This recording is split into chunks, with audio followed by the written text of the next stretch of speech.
Bismillahirrahmanirrahim.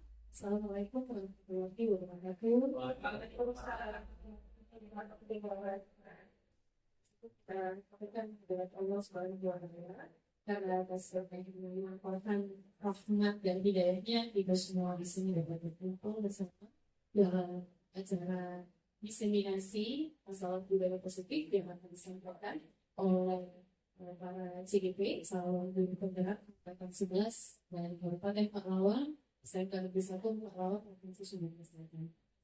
Sebelumnya saya ucapkan terima kasih kepada Bapak Ibu yang sudah hadir dalam diseminasi budaya positif ini. Tapi sebelumnya mari bersama-sama untuk membuka acara ini kita bersama-sama. Selanjutnya kita dengarkan dulu sebutan dari kepala sekolah yang dalam hal ini akan diwakili oleh Ibu Kiki Marisa sebagai wakil Humas SMK Negeri 1 Pahlawan. Kepada Ibu Kiki juga silakan.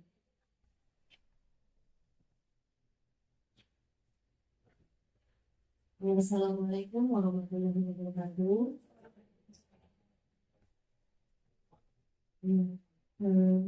Dalam ini saya mewakili kepala sekolah SMK Negeri 1 Pahlawan dan Pendidikan Teknologi di PDT yang kebetulan hari ini berhalangan hadir.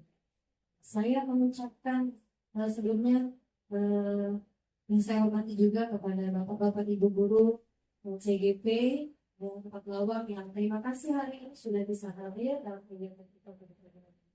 Saya mengucapkan banyak terima kasih karena kegiatan ini semoga dapat berlangsung dengan baik, di mana semoga kegiatan budaya positif ini dapat dilaksanakan di sekolah dengan baik, sehingga dapat menumbuhkan budaya positif yang kemudian tumbuh di dalam diri anak-anak kita.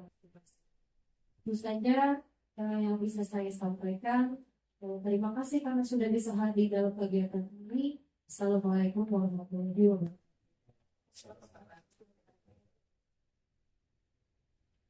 Dan terima kasih kepada Ibu Kiki yang sudah mewakili Bapak Kepala Sekolah SMK Negeri 1 Pahlawan. Baiklah Bapak Ibu, rekan sejawat yang sudah hadir dalam diseminasi budaya positif ini, saya minta untuk tidak tegang ya Bapak Ibu.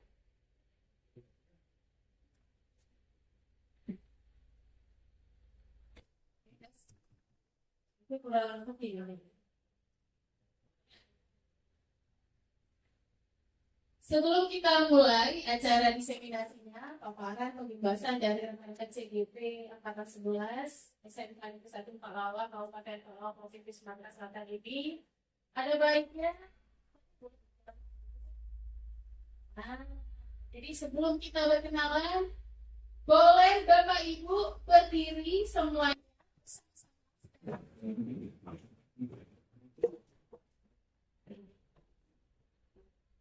Kita pada slide adalah yuk senyum. Bapak Ibu diminta untuk tersenyum. Hitungan ketiga Bapak Ibu boleh ya. 1, 2, 3. Bapak Ibu boleh tersenyum sambil kelihatan gigi. Oke. Sekarang sebelahnya berhadapan dengan berhadapan betul-betul bahagia. Ya. Jadi itu adalah tujuan kita ya. Jadi Bapak Ibu harus happy dulu, semangat dulu sebelum diseminasi ini dimulai. Lihat saja mukanya, jangan. Baiklah, sekarang terima kasih Bapak Ibu sudah ikut tersenyum, bahkan sudah tertawa. Terima kasih Bapak Ibu kembali.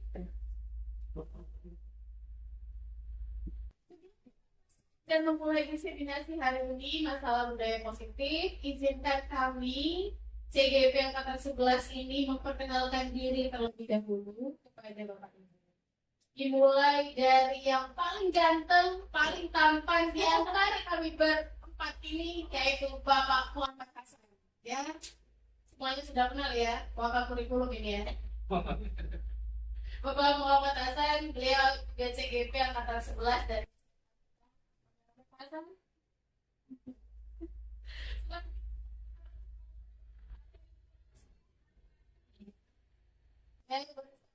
semuanya sudah kenal ya. Rizka IBK. Salah satu lagi dari kurikulum juga, Bapak Ibu, terima kasih Ibu Rizka. Yang selanjutnya ada Ibu Nopri. Oke, Ibu Nopri, Ibu Toko ini ya. Ini kaprok dari jurusan TBSM ya, Bapak Ibu. Selanjutnya ada saya dan juga bagian dari CGP angkatan 11 dari SMK Negeri 1 Palawan ini. Baiknya ada Oke, ada lainnya.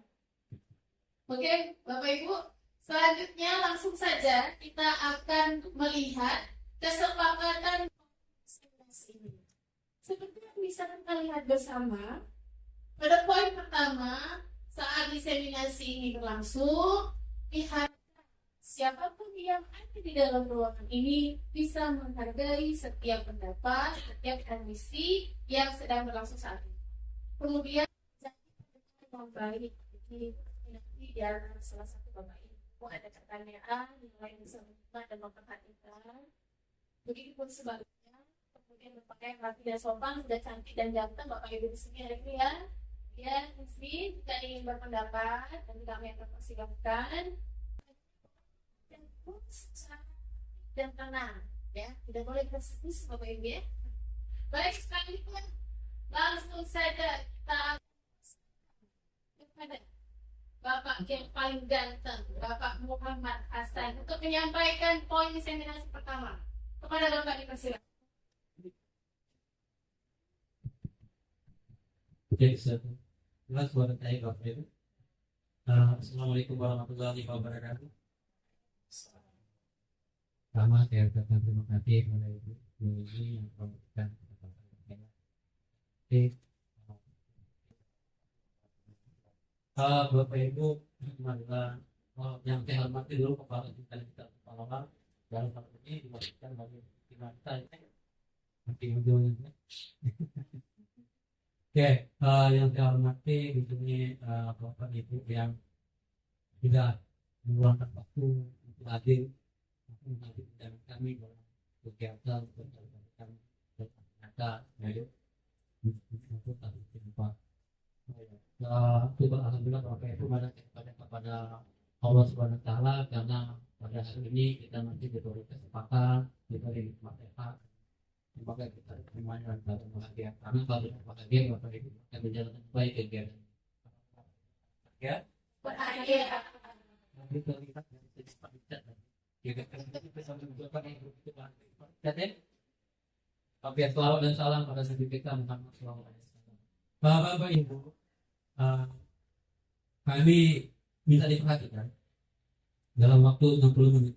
Iya, minta diperhatikan yang 60 menit. Dan pas, kalau kami tahu kami pasti banyak. Adapun yang Pak Hasan nanti sampaikan materinya pertama disiplin positif dan motivasi perilaku manusia. Oh ya Bapak Ibu, nanti perkenalkan saya, langsung dari ya, nggak tahu pasannya. Ya, sebenarnya pasan sini wanita untuk negara ada di ujian yang kedua yang dipanggil di BGP atau utama 23 ribu cm di luar. Ini membuktikan bahwa laki-laki politik untuk perempuan. Oke, lanjut kita pakai disiplin positif.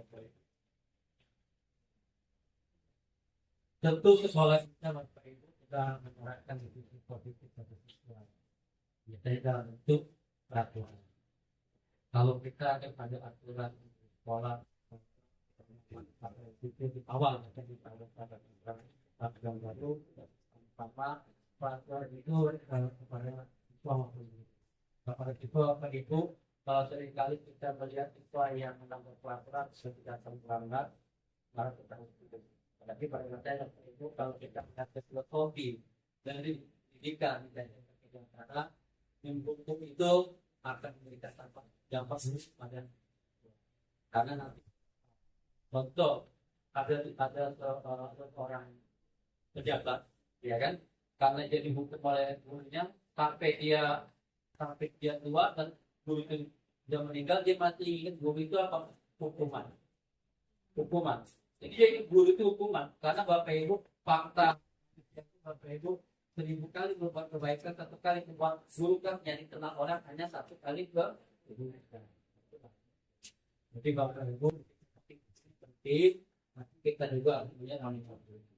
Alangkah baiknya nanti kesalahan-kesalahan yang dilakukan kepada disiplin positif kita lakukan, kita beri dia menurutnya kita beri nanti konsekuensi atau juga nanti berupa kontrol dan kita menggunakan 3 sisi ketiga ini. Oke, motivasi perilaku manusia.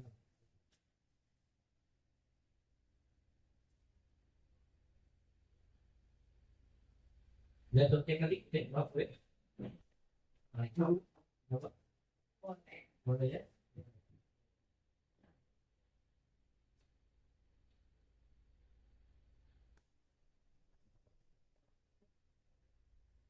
Waktu.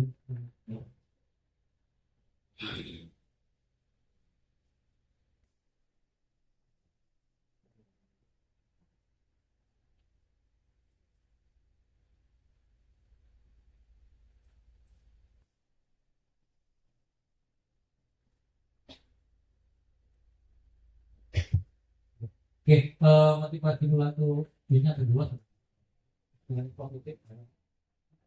Kalau itu motivasi. Ini. Motivasi ada 3 motivasi perilaku manusia. Yang pertama, untuk menghindari ketidaknyamanan dan hukuman. Yang kedua, untuk mendapatkan imbalan atau penghargaan dari orang lain. Yang ketiga, untuk menjadi orang yang mereka inginkan dan menghargai diri dengan nilai-nilai yang mereka. Nah, yang untuk motivasi yang pertama untuk menghindari ketidaknyamanan dan hukuman. Nah, ini Bapak Ibu sudah saya cerita di depan Bapak Ibu. Bagaimana kita kalau kita guru maupun masyarakat di lingkungan sekolah untuk objek pendidikan kita siswa, kita memotivasi siswa untuk bisa mendisiplinkan diri sendiri tanpa memberikan hukuman. Bapak Ibu, seringkali kita Bapak Ibu lupa untuk suatu disiplin positif kita sering menghukum siswa. Contoh ya, kalau yang kita rasakan kan datang siswa datang terlambat gitu ya, datang terlambat kita menghadap ke guru BK atau menghadap ke guru piket. Nah, artinya Bapak itu nanti di guru piket itu dihukum ya, berdiri di depan di lapangan gitu ya. Nah, padahal Bapak Ibu kita tahu dia itu datang ke sekolah untuk belajar. Berarti kita salah satu orang yang mengurangi waktu dia belajar. Yang seharusnya tetaplah dia diterima ya, dengan menggunakan konsekuensi atau nanti pengertian dan institusi. Mungkin konsekuensinya kita bikin benar tadi. Kalau kita Bapak Ibu di awal tadi teori ini membimbing kita dengan namanya kesepakatan belajar ya, kesepakatan diskusi. Seharusnya di kelas kita harus mengambil kesepakatan belajar yang dipandu dari guru. Kalau wali kelas berarti ada kesepakatan. Jadi kalau siswa yang melanggar ada konsekuensi. Konsekuensinya contoh misalkan kalau siswa yang terlambat 10 menit setelah jam istirahat berarti siswa tidak boleh istirahat dan dia menggunakan 10 menit itu untuk mengejar ketinggalan. Maksudnya itu bukan kemampuan. Itu akan lebih baik makna buat kita belajar ketimbang kita mengikuti dia di lapangan disuruh berdiri lagi. Ya. Nah, harusnya kalau kita sering berdiri waktu pacaran berdiri tegak. Ternyata siswa kita Bapak Ibu baru sering untuk berdiri waktu pacaran level karena di sini sulit sekali jadi seperti yang berdiri dengan tegak. Artinya hukuman itu tidak masuk ke dalam hati. Terus yang poin 2 untuk mendapat imbalan dan penghargaan dari orang lain. Nah, motivasi. Mungkin Bapak Ibu jangka pendek kita bisa memberikan contoh kalau kami di guru kan kalau memberikan materi pada guru yang datang dari awal. Ada manfaatnya jelas. Karena kenapa? waktu saya pada kurikulum tidak menyampaikan aplikasi pada kesempatan bulan Ibu Marina. Pak, saya hadir kok tidak diaplikasi, bila saya tidak hadir, ini aplikasi jalan. Artinya apa? Perilaku itu berubah karena imbalan, iya kan? Karena ada imbalan, ada rasa senang yang diterima. Terbayang Bapak Ibu untuk waktu yang lama kepada siswa kita ini tidak akan berlaku. Kenapa? Akibatnya kecanduan imbalan dalam belajar. Oke anak-anak yang bisa menjawab Bapak kasih permen. Misal, saya kasih permen. Yang bisa menjawab jawaban yang benar, permennya 5. Jawaban benar langkah-langkah salah, permennya 3. Misal, kan? Ternyata waktu belajar berikutnya, bapaknya lupa bawa permen. Pak, makin banyak permen. Artinya apa? Siswa itu kemandirian pada siswa tidak timbul. Kenapa? Karena dia merasa dirinya dihargai dengan imbalan atau penghargaan. Artinya Bapak Ibu, imbalan atau penghargaan ini, motivasi ini tidak jauh bedanya dengan hukuman untuk jangka waktu panjang. Oke, yang ketiga, untuk menjadi orang yang mereka inginkan dan menghargai diri sendiri dengan nilai-nilai yang mereka percaya. Bapak Ibu motivasi ini, Bapak Ibu tidak tahu melalui filosofi kajian perkara titik apa kita itu Bapak Ibu sudah membawa kemampuan dari lahir. Mereka itu bukan kertas kosong yang bisa kita tulis, kita gambar, mau kita tidak akan bisa. Contoh, tidak mungkin anak yang suka olahraga, yang dia bagus main bola, kita paksa jadi seorang dokter, tidak akan mungkin berhasil. Artinya memang mereka punya kemampuan yang luar biasa. Tugas kita Bapak Ibu menurut filosofi kejantaran adalah menempatkan garis-garis sama pada anak. Artinya bagaimana kita memberikan Bapak anak, tapi anak itu berarti dalam pembelajaran. Tentu saja proses belajar yang berpihak pada mungkin. Salah satu Bapak Ibu kami sampaikan Bapak Ibu diterapkan di sekolah. Salah satu yang kami lakukan bagaimana sekolah bisa melihat kalau proses belajar itu berpihak pada murid, yaitu dengan pertama dengan kesepakatan belajar. Kesepakatan belajar itu insya Allah bisa mendisiplinkan kegiatan belajar. Lanjut mungkin ya. Habis. Mungkin ya. Sudah. Oh itu. Ya plus jamnya. Nah itu saja Bapak Ibu, mungkin nanti kalau ada yang mau ditanya-tanya silakan. Ketika ada salah, maaf.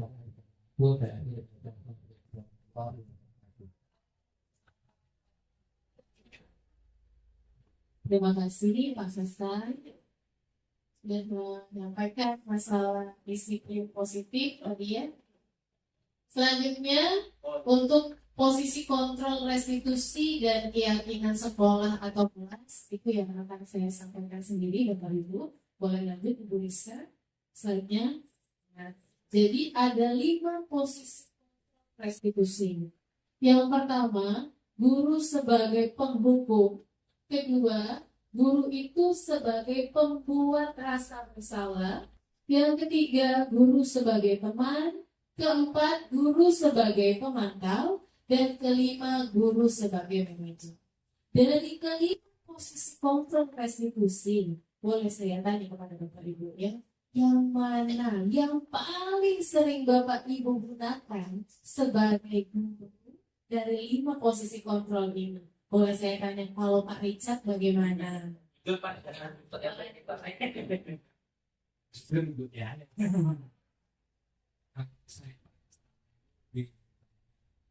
poin 1 karena saya sering banget serius. Terima kasih Pak Richard. Saya tanya satu lagi deh untuk ibu-ibu, kalau ibu tinggi bagaimana? Kalau saya di kelas biasanya saya lebih sering guru sebagai pemantau.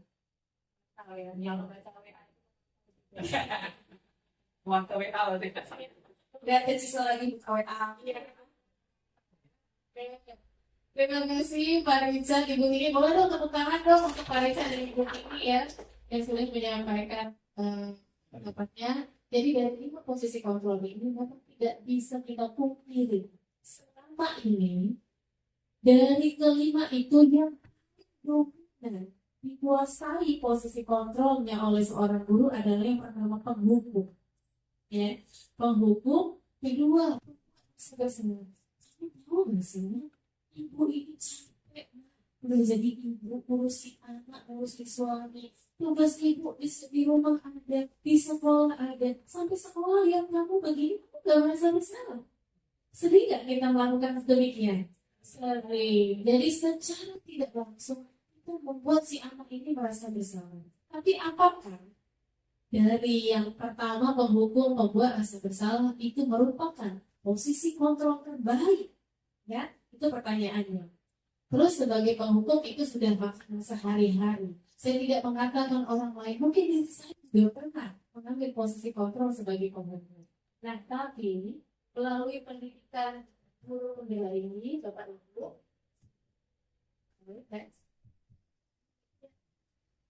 oke, dan belajar di kompetitif. Oh, begini. Oke, cek. Oke lah, sekali dua ya. Jadi, saya tidak mengatakan guru yang lain. Mungkin saya sendiri juga pernah mengambil posisi kontrol sebagai penghukum. Jadi dari kelima ini kita bisa cek dan recek diri kita sendiri masing-masing Bapak Ibu ya. Kita mengambil posisi kontrol yang mana. Sekarang, oke, boleh lanjut dulu Ibu Rizka. Nah, di sini ada tabel 5 posisi kontrol tadi yang sudah saya sebutkan sebelumnya. Ada penghukum, pembuat rasa bersalah, ada pemantau, ada sebagai teman, dan sebagai manajer. Dari itu, kita ambil 1-2 contoh saja ya Bapak Ibu ya. Sebagai penghukum dulu deh, ini yang paling banyak, yang paling disukai oleh Bapak Ibu guru, ambil posisi kontrol sebagai penghukum. Bisa, kalau kita posisikan diri kita sebagai seorang penghukum, guru berbuat menghardik, menunjuk-nunjuk, menyakiti, menyindir. Sebenarnya, jika hal buruk ini tadi dibalikkan posisinya ke kita, suka atau tidak? Tidak. Berarti sama juga yang dirasakan oleh siswa. Ketika siswa ini mendapatkan atau melakukan suatu kesalahan dan membuat masalah, jika hal ini yang kita berikan kepada siswa, tentu hal yang tidak menyenangkan di dalam hati siswa itu akan tertanam. Ya? Menyindir-nyindir berarti nggak boleh menyindir siswa. Terus guru berkata, kalau kamu tidak melakukan, awas ya, ada ancaman di situ. Kok guru ngancam?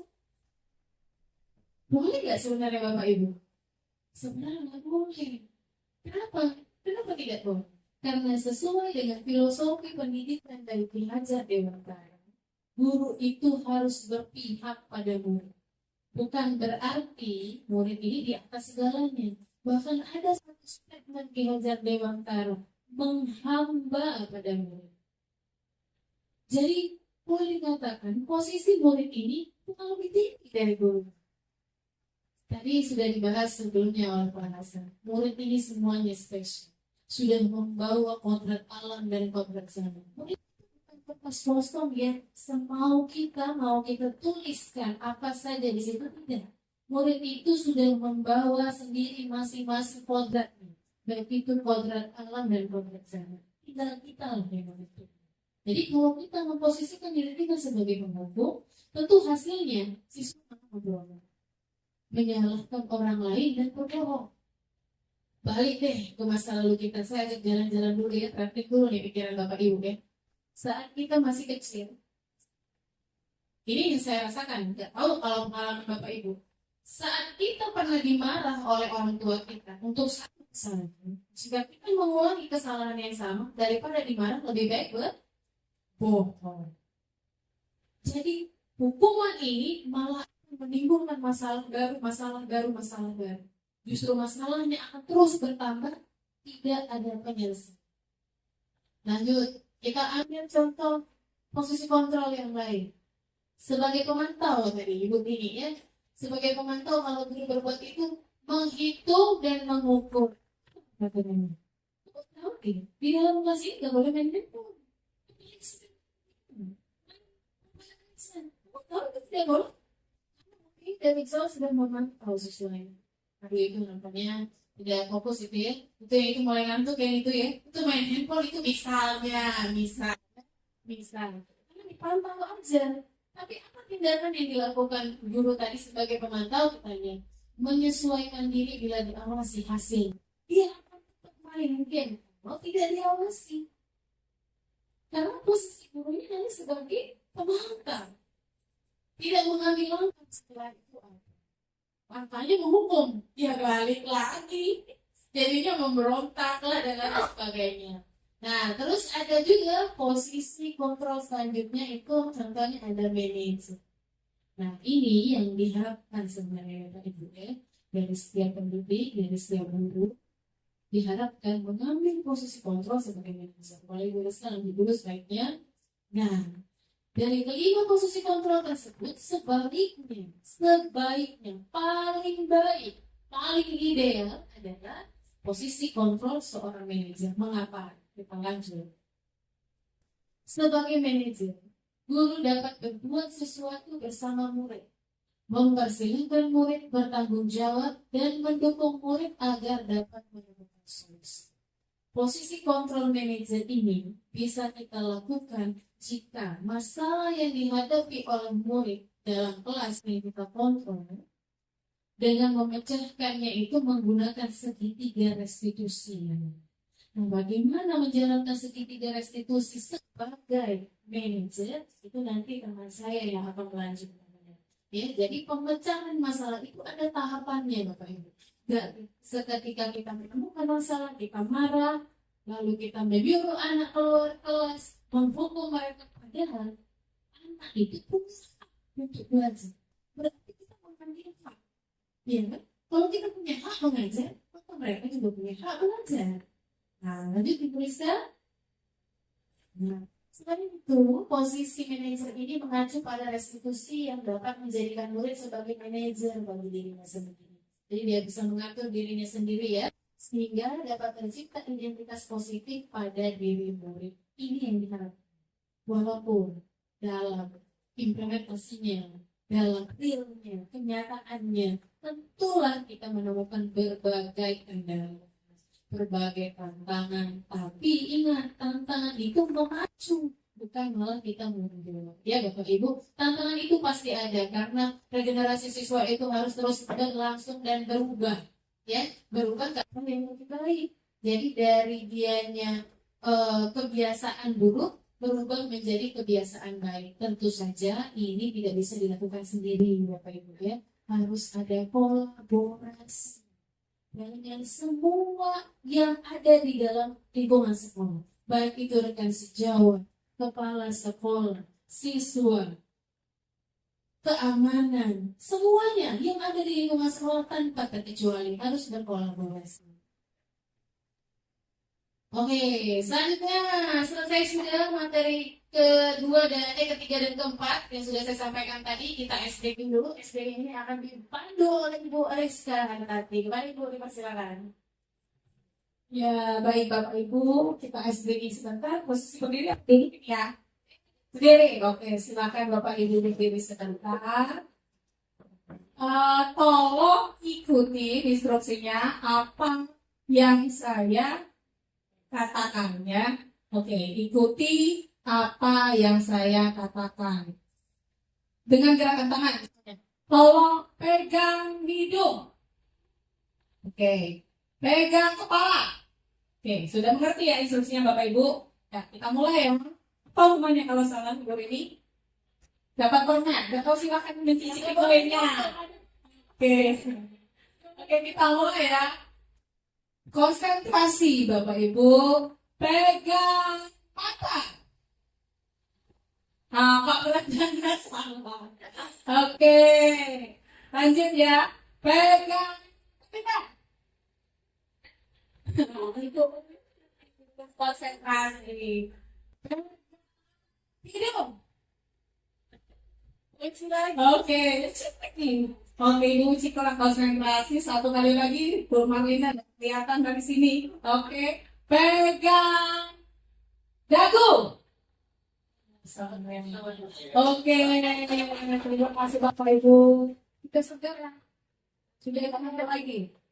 Baik, Bapak Ibu, saya akan melanjutkan materi presentasi ini. Oke. Oh, masih bagian Ibu sebentar ya, kita break ini. Terima kasih briefingnya Ibu Rizka. Kita lanjut dulu kalau begitu keyakinan sekolah atau kelas. Nah, ini sudah menjadi tantangan dan juga kewajiban bagi kita. Nampaknya setelah ini pun kita akan membahas ini Bapak Ibu ya. Keyakinan sekolah atau kelas. Dulu dalam mewujudkan terbentuknya keyakinan sekolah atau kelas dengan adanya kesepakatan antara guru dengan murid. Jadi yang membuat itu siapa? Kita bersama dengan murid. Gak boleh kita sendiri yang menentukan. Pokoknya di jam saya, kamu harus bersemit sebelum saya hadir di kelas. Itu memaksa, bukan kesepakatan. Walaupun di akhir kalimatnya sepakat tidak sepakat harus sepakat. Ya bukan kesepakatan itu Bapak Ibu ya. Kalau sepakat itu dua-duanya, kedua belah pihak menyepakati harus ya bukan dipaksa. Lanjut Ibu Rizka. Nah, keyakinan sekolah ini atau kelas berupa pertanyaan-pertanyaan universal yang mudah dipahami dan diingat serta harus diterapkan dalam lingkungan sekolah. Jadi kita lihat saja langsung contohnya bagaimana itu keyakinan sekolah atau kelas. Ya Bapak Ibu. Di situ ada keyakinan kelas 10 TKJ. Dan ini ada keyakinan sekolah. Dari keyakinan kelas 10 TKJ misalnya itu ada komitmen pada belajar, berkomitmen untuk belajar dengan sungguh-sungguh. Nah, keyakinan kelas ini dibuat tapi kita yang ikut menjadi pembantu yang memandu mereka. Maunya apa? Kira-kira kalau kita nilai kesepakatan oke, kita laksanakan, kita setujui. Sekarang untuk keyakinan sekolah. Keyakinan sekolah ini ada disiplin, religius, peduli lingkungan, dan toleransi. Ini hanya contoh Bapak Ibu ya. Sebenarnya dari keempat keyakinan sekolah yang saya ambil sebagai contoh, mungkin sudah kita terapkan di sekolah ini. Walaupun hasilnya memang belum maksimal, tapi sudah berjalan. Ya, contoh nih, disiplin. Datang tepat waktu di sekolah. Baik itu guru maupun itu siswa diminta untuk datang tepat waktu. Terus uang dengan yang disampaikan oleh Pak Hasan ada rewardnya ya bagi guru-guru yang hadir tepat waktu, diberikan apresiasi setinggi-tingginya. Dari kata-kata apresiasi saja mampu memacu kita untuk malu datang terlambat ya. Kalau saya datang terlambat begitu kan Bapak Ibu rasakan ya, nanti nama saya nggak ada. Aduh, bangga sekali rasanya masuk di WA group, kelas ini ibu ini datang cepat ya, kelas ini bapak ini udah ada, itu rasanya bangga. Padahal ini cuma apresiasi mampu loh menggerakkan kita untuk malu datang terlambat. Selanjutnya ada religius ya, datang tepat waktu. Ada religius, terus ada berdoa sebelum dan sesudah kegiatan pembelajaran, lalu ada peduli lingkungan. Lingkungan ini juga sudah kita laksanakan sebenarnya Bapak Ibu ya, walaupun ya masih ada beberapa kesadaran bagi kita sebagai guru, juga siswanya masih mungkin abai sampah-sampah kecil ya. Tapi secara keseluruhan sekolah kita sudah oke, sudah keren, sekolahnya sudah bagus ya. Ada toleransi. Nah, toleransi ini yang menjadi titik penting menurut saya. Kenapa? Karena toleransi ini erat kaitannya dengan security. Kalau rendah toleransinya, maka rendah pula Kalau rendah toleransinya, maka semakin tinggi tingkat bullying di sekolah ini. Ya, Bapak Ibu, slide-nya nanti. Oke, biasa. Kalau berhubungan dengan teknis ini ada aja masalahnya ya. Apalagi kalau online tadi. Kalau online mungkin lebih parah lagi ya Bapak Ibu ya. Jadi kita maklumi saja, mohon maaf ini. Oke, Jadi tadi sudah ada contoh ya Bapak Ibu ya, baik itu keyakinan kelas maupun keyakinan sekolah. Jadi keyakinan kelas kita tentukan bersama dengan murid, kita buat bersama-sama dengan murid. Kalau keyakinan sekolah, kita rembukkan bersama dengan pihak sekolah. Disetujui, disepakati, diketahui oleh kepala sekolah dan warga sekolah tanpa terkecuali. Ya, ibu pengelola yang juga harus dengan kebersihan dan kesepakatan sekolah yang sudah kita buat. Tujuannya apa? Dibuat kesepakatan sekolah nanti akan bertaut dengan segitiga restitusi. Ketika masalah pada anak muncul, kesepakatan ini kita kedepankan kembali. Ya, mengajak anak untuk mengingat bahwa kita sudah sepakat, sudah membuat kesepakatan. Oke. Lanjut Ibu Rizka. Nah, ini baru kesempatan selanjutnya kita berikan kepada Ibu Rizka Hartati. Cantik ya Ibu Rizka ya? Oke, silakan Ibu Rizka. Pintar Ibu ini buat niatnya ya. Mirip artis. Oke, Bapak Ibu, baik saya lanjutkan materinya. Pada bagian saya akan menjelaskan tentang segitiga restitusi. Mungkin Bapak Ibu ada yang sudah mendengar tentang istilah ini? Belum ya. Segitiga tahu Pak ya? Restitusi? Segitiga kalau satu sisinya itu bukan segitiga namanya ya? Nah, bukan jadi segitiga lagi, segitiga. Oke. Segitiga berarti ada tiga sisi yang berkaitan yang harus saling terhubung. Restitusi, waktu saya dapat materi ini, saya cari tahu apa maksudnya. Nah, kenapa namanya segitiga restitusi? Restitusi, saya mendapatkan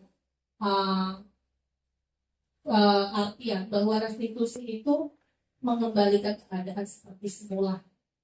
Jadi anak-anak kita ini menurut pemikiran Ki Hajar Dewantara, pada awalnya itu semuanya baik, memiliki potensi yang baik.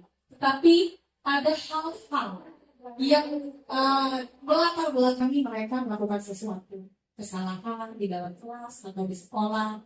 Nah, hal ini yang harus cari tahu, diperbaiki dengan 3 langkah dalam segitiga restitusi. Jadi kesalahan anak ini jangan langsung kita judge. Sudah, atau memang anak akal. Nah, kita cari tahu dulu. Mungkin ada kebutuhannya yang tidak terpenuhi. Mungkin Pak Richard sering melihat anak kenapa melihat setelah dia terus di latar belakang keluarganya gimana. Mungkin ada anak yang benar-benar keselin, tidak bisa berubah. Tapi sebagai guru kita harus cari tahu dulu. Itu tugas kita. Mungkin kita mencari tahu anak ini bisa berubah menjadi baik.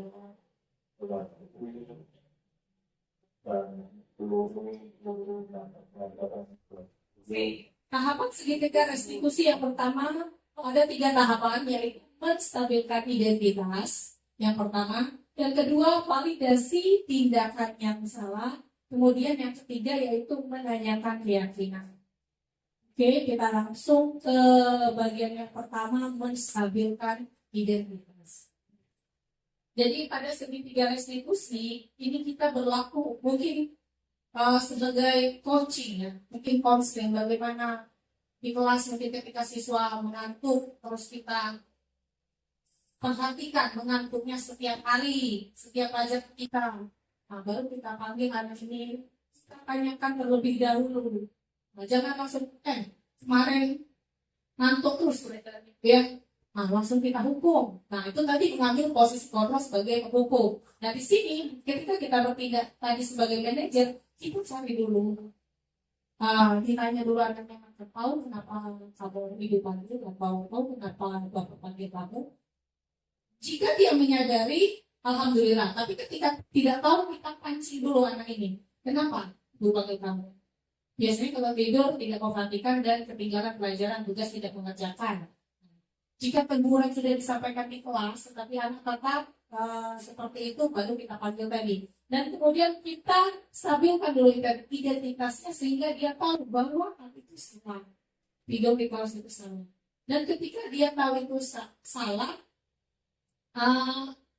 kita memberi pernyataan dulu. Memang setiap orang itu nggak pernah berbuat kesalahan. Tapi Ibu Rara, jangan duduk tidur di kelas ini. Baru dia tahu itu. Jadi kita benar-benar bertindak, jangan langsung aja tidur ya, salah hukum, lari. Nah, cari dulu. Ketika sudah tahu dia salah, kita lanjut ke langkah kedua, memvalidasi tindakan yang salah tersebut. Kamu sudah tahu ya kan? Tadi hidup di kelas itu sebenarnya. Mungkin apa yang kamu lakukan setiap hari sehingga kalau di kelas kamu ngantuk. Ada cerita teman-teman ini ya, ada anak yang nggak ada lagi orang tua, ternyata dia pulang sekolah itu ngantuk yang sampah sehingga mungkin capek malamnya, mungkin kegiatannya apa. Kita dengarkan dulu Bapak Ibu, jangan langsung kita judge.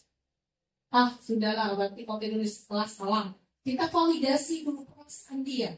Ada keputusan yang tidak terpenuhi anak ini sehingga dia melakukan tindakan tersebut. Aku selalu gimana hidup sama bapak itu. Jadi aku nangis semalam. Jadi pas aku datang di kelas, mantu aku masih galau. Anak-anak kita kan pada masa puber, mungkin banyak yang tak galaunya karena apa, karena pelajaran, karena keluarga, atau karena yang lain ya. Nah itu harus dicari tahu dulu. Kemudian setelah dia tahu itu salah, dan kita memvalidasi hal-hal apa yang menyebabkan dia membuat kesalahan tersebut, lalu kita ke tahap yang selanjutnya yaitu menanyakan keyakinan.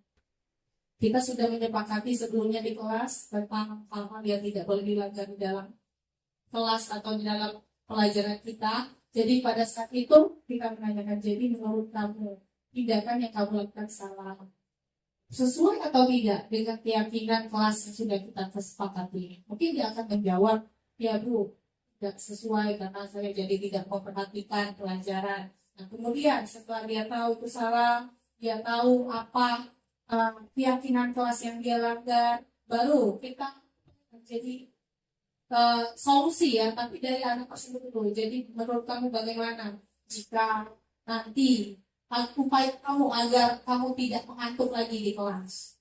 Nah, sebenarnya segitiga restitusi ini tidak sampai di sini.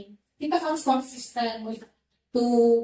Jika dia memang mempunyai kendala atau kebutuhan yang tidak terpenuhi sehingga dia melakukan tindakan-tindakan yang menyalahi aturan, kita perhatikan juga, kita tanya, mungkin ketika kita lewat di jalan kelasnya, kita perhatikan. Jadi benar-benar guru itu menurut Ki Hajar Dewantara bukan hanya menjalankan tugas mengajar, tetapi benar-benar memperhatikan anak itu satu-satu ya.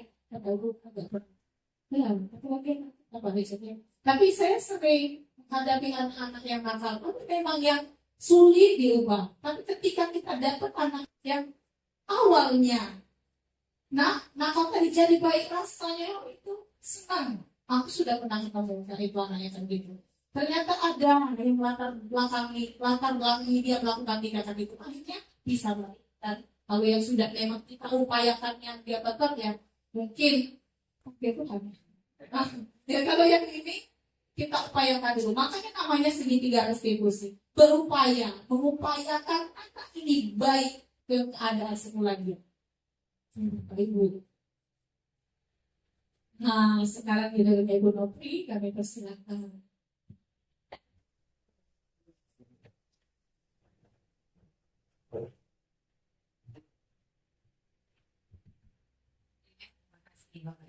Masih semangat ya. Yang terakhir Pak Pulu ya. Jadi tadi sudah disampaikan oleh Bu Rizka tentang segitiga restitusi, oleh Bu Susetri ini tentang keyakinan kelas, dan saya akan melanjutkan tentang kebutuhan dasar manusia. Silakan tolong Bu Rizka. Ketika seorang murid melakukan perbuatan yang bertentangan dengan nilai-nilai kebajikan, hal itu sebenarnya dikarenakan mereka gagal memenuhi kebutuhan dasar sebagai manusia. Jadi tindakan-tindakan siswa kita yang di sekolah tidak perlu datang terlambat atau memilih kesenangan dengan atau sering keluar masuk kelas, sebenarnya itu semuanya ada dasarnya Bapak. Kalau kita perdalam dengan menggunakan segitiga restitusi, kita tanyakan, kita cari solusi bersama. Tapi sebenarnya memang tugas berat ya Bapak Ibu. kita harus mengenali karakter murid kita masing-masing. Kalau siswa kita 32 orang, jadi 32 orang karakter yang harus kita pahami. Karena apa? Karena supaya mereka nanti menunjukkan karakter yang baik ke depannya. Karena tugas kita tidak bisa kita rubah, memang sesuai kodratnya. Tapi kita menuntun anak tersebut sehingga ke depan karakter yang baik. Sekarang saya akan menjelaskan tentang kebutuhan dasar.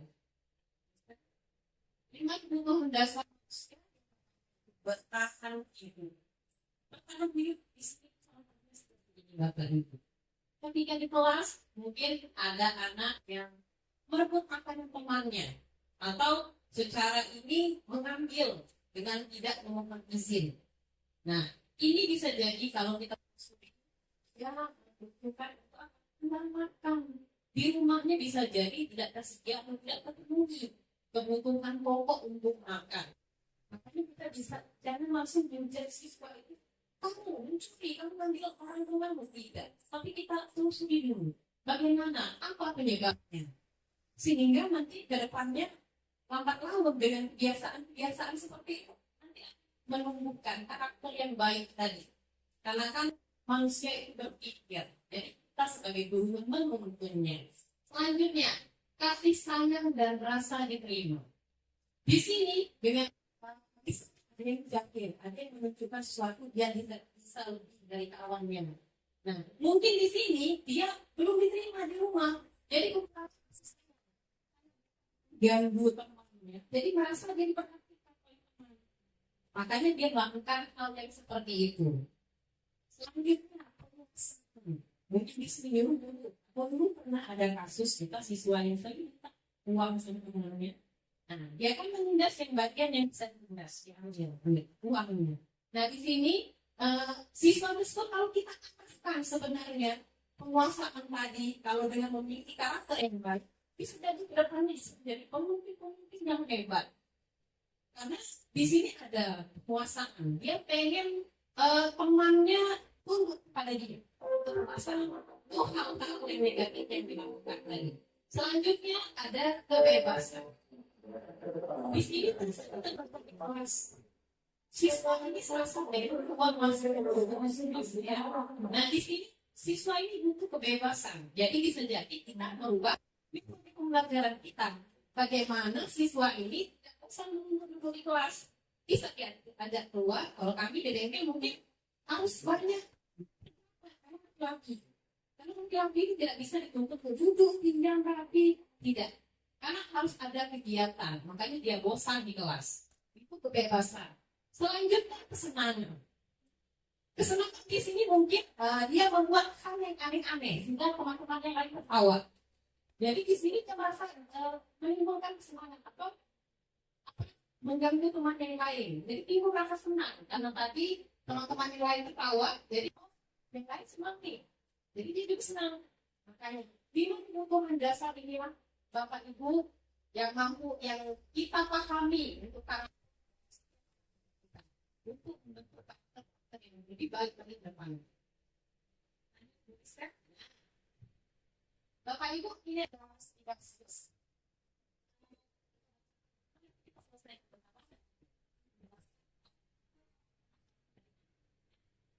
Ibu Fitri, mulai kelas 12 akuntansi, ada Ibu Fitri namanya? Kebetulan ada Ibu Fitrinya ya. Ibu Fitri guru wali kelas 12 sedang bingung dan itulah salah satu murid di kelasnya yaitu Tom. Beberapa anak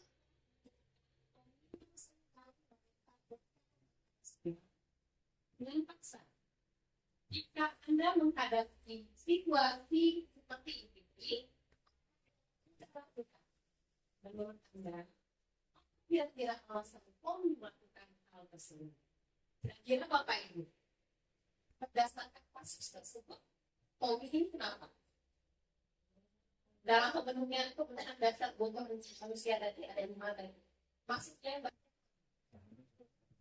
Fitri? Oh Ibu Fitri, oke. Bertahan hidup. Ya, mungkin saja si Tommy merebut makan karena memang kurang kan.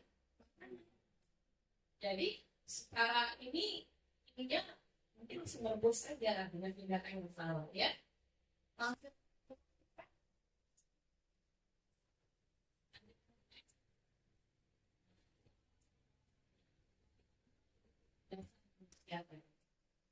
jadi karena lapar, kata ibu Diki tadi, karena lapar. Jadi karena orang tuanya mungkin tidak mau kan bekal ke sekolah, jadi secara mungkin langsung mengambil saja yang kalau makan merah orang makan, ya. Jadi lima butuh mendasar tadi ini harus lebih. Selanjutnya, alasan kedua mungkin dan rasa diterima. Ini kami ingin merasa tentang ya teman-teman yang memperhatikan dia, teman-teman melakukan tindakan tersebut pada guru dan guru sehingga orang tuanya jadi memperhatikan dia. Jadi ini bentuk keterangan kasih sayang, merasa tidak diperhatikan di rumah. Dengan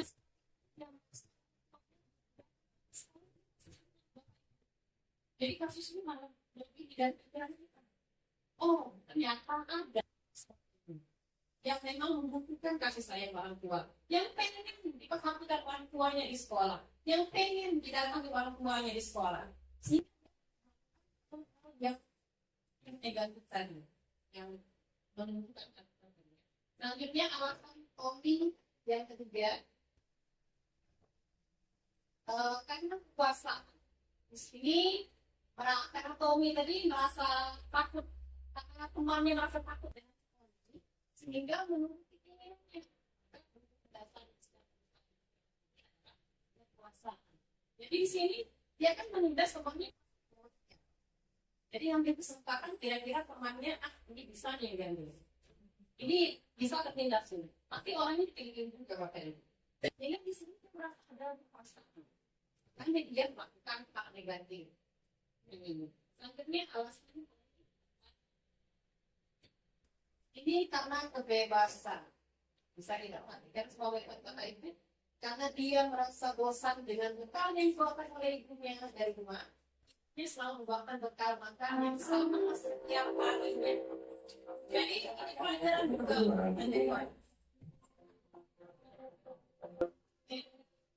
kalau mau banyak itu apa?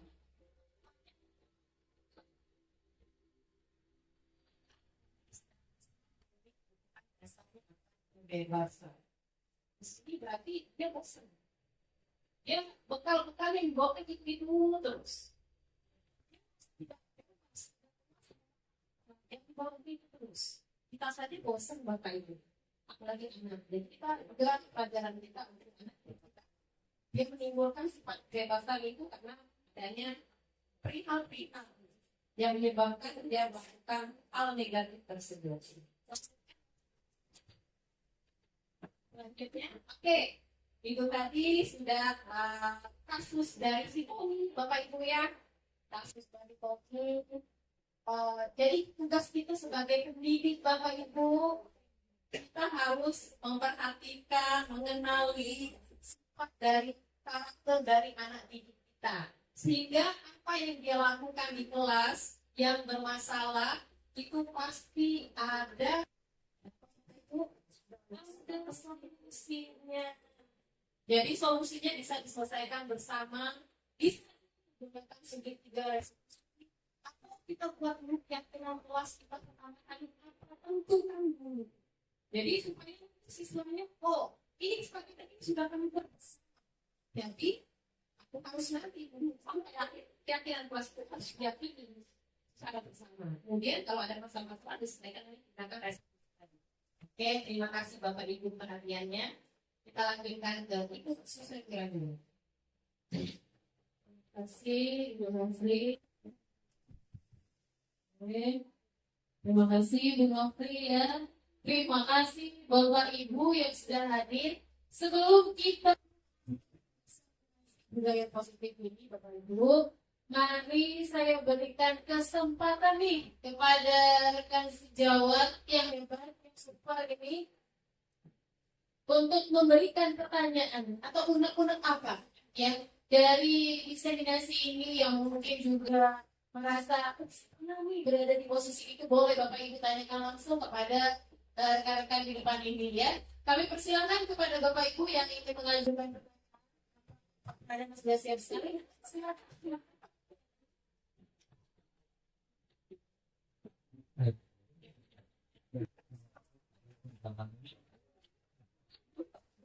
Apalagi menarik sekali kemudian ini baik. Jadi pertanyaannya itu lebih ke arah bagaimana cara membuat pertanyaan. Jadi kan dari manajerial ya, manajerial kan dari pertanyaan. Nah, buat kesepakatan. Kalau dilihat tadi rata-rata seperti pertanyaan. Jadi dari pertanyaan yang paling besar pikiran saya itu lebih mengarahkan membuat bersalah, bersalah. Ya, bagaimana caranya membuat pertanyaan dari tadi supaya tepat sasaran. Terima kasih. Terima kasih. Kemudian ya selanjutnya. Oke, itu tidak boleh dulu.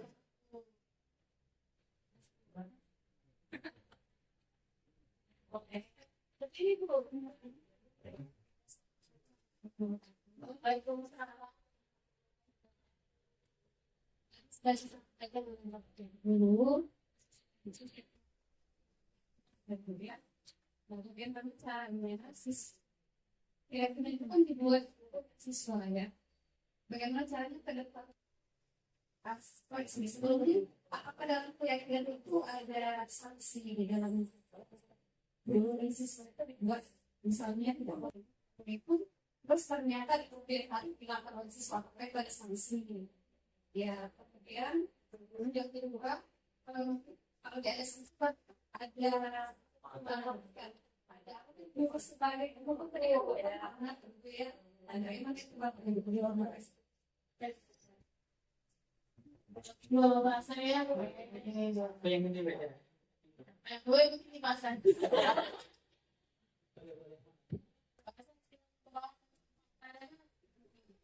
Saya mungkin kan kalau jawab dengan kayak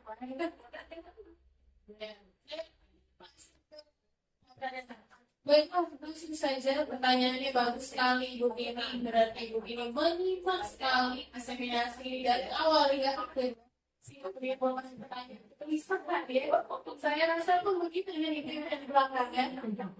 Jadi saya. Iya, jadi pada saat membuat kesepakatan tulis itu dibuat bersama, ya, bersama. Nah, jika di suatu kemudian hari kesepakatan ini dilanggar oleh salah satu siswa atau murid, sehingga nanti akan memunculkan hukuman, sehingga membuat posisi kontrol dulu menghukum. Nah, ini kita balikkan lagi, harusnya sebagai manajer, posisi kontrol terbaik itu sebagai manajer. Jadi jika terjadi kesepakatan ini dilanggar oleh salah satu siswa kita, posisikan diri kita sebagai manajer. Tidak boleh sebagai pembuka. Posisikan sebagai manajer dan gunakan segitiga restitusi untuk menyelesaikan permasalahan itu. Jadi hukuman itu bukan hukuman disebutnya ya. Bukan hukuman. Kalau hukuman itu tidak ada pengajaran di dalam. Tapi kita sebut sebagai konsekuensi. Jika kesepakatan ini dilanggar, maka konsekuensinya apa? Itu juga harus kita berikan. Kita beri pemahaman kesepakatan itu dibuat. Ya? Jadi dia sudah harus tahu. Ketika ini dilanggar, konsekuensinya apa? Ketika yang ini dilanggar, kesepakatan dua dilanggar, konsekuensinya apa? Dan jika itu kamu benar dilanggar, selesaikan permasalahan itu dengan menggunakan segitiga restitusi sebagai posisi kontrolnya sebagai manajer. Tidak boleh sebagai pembunuh. Ya, baik begini. Terima kasih. Selanjutnya pertanyaan kedua, boleh Pak Hasan lanjut.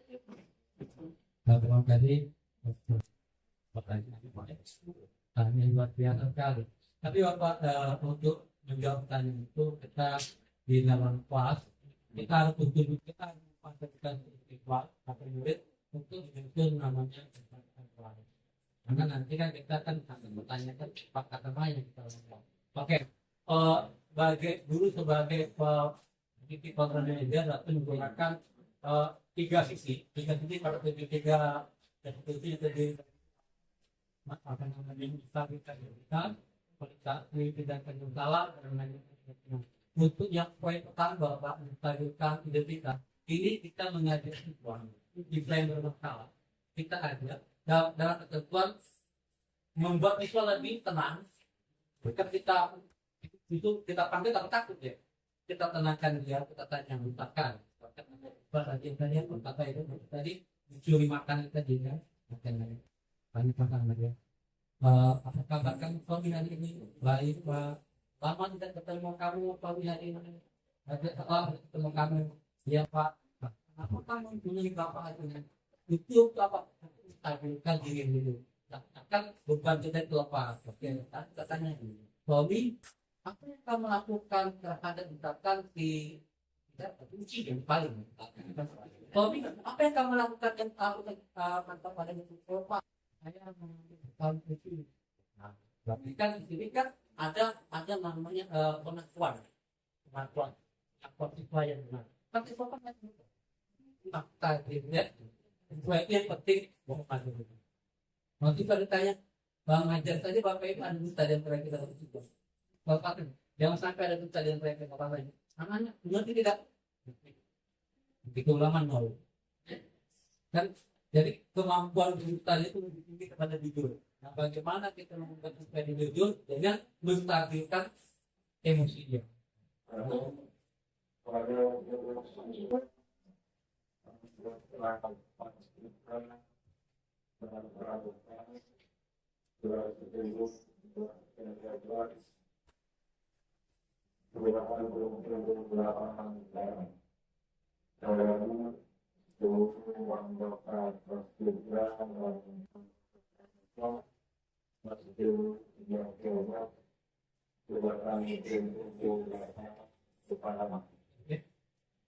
Oke, itu yang tahap berkaitan dengan. Nanti kita tahu di situ bahwa memang Tommy melakukan kesalahan dengan diberi bekalnya uji.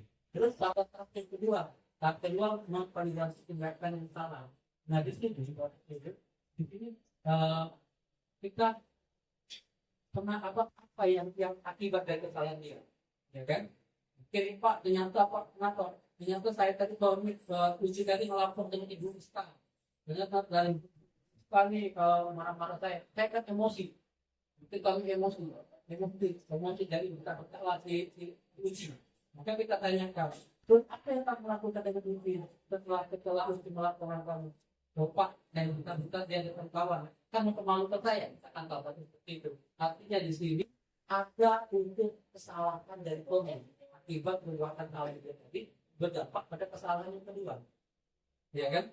Nah, tapi di sini maka seorang guru kita menyatakan pada awal. Oke, Tommy, menurut kamu, bukan Tommy tidak lagi emosi seperti itu. Kan sudah tahu Tommy yang salah, kan yang salah. Kok pakai cara marah-marah lah ini kalau dilaporkan itu lah. Kalau mengatakan mana? Akan dia mungkin menanyakan keyakinan, tanya pada Tommy keyakinan Tuhan mana yang Anda yakin fakta mana yang kamu ya Pak saya mencuri milik orang lain. Yang pertama, yang kedua tidak menghargai yang bangkitkan semangat itu. Apakah kamu ke depan akan menegakkan keyakinan Tuhan tersebut? Tetapi dia pasti mau kan? Mau jawab siap. Berarti kita baru kita protes dengan kemudian oke Pak itu dari berarti terima kasih.